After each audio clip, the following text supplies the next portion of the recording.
62 യുദ്ധത്തിൽ നമ്മൾ എന്തുകൊണ്ട് തോറ്റു എന്ന് പറഞ്ഞ് ഒരു റിപ്പോർട്ടുണ്ട്. Henderson Brooks report. Henderson Brooks അവർ സായിപ്പന്മാരാണ്. അതിൻ്റെ കൂടെ നമ്മളെ സർദാർജിമാരും ഒക്കെ ഉണ്ടായിരുന്നു. വലിയ ഉന്നതതല അന്വേഷണ സംഘമാണ്.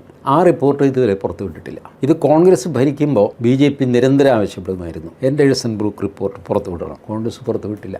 BJP അധികാരത്തിൽ വന്നു.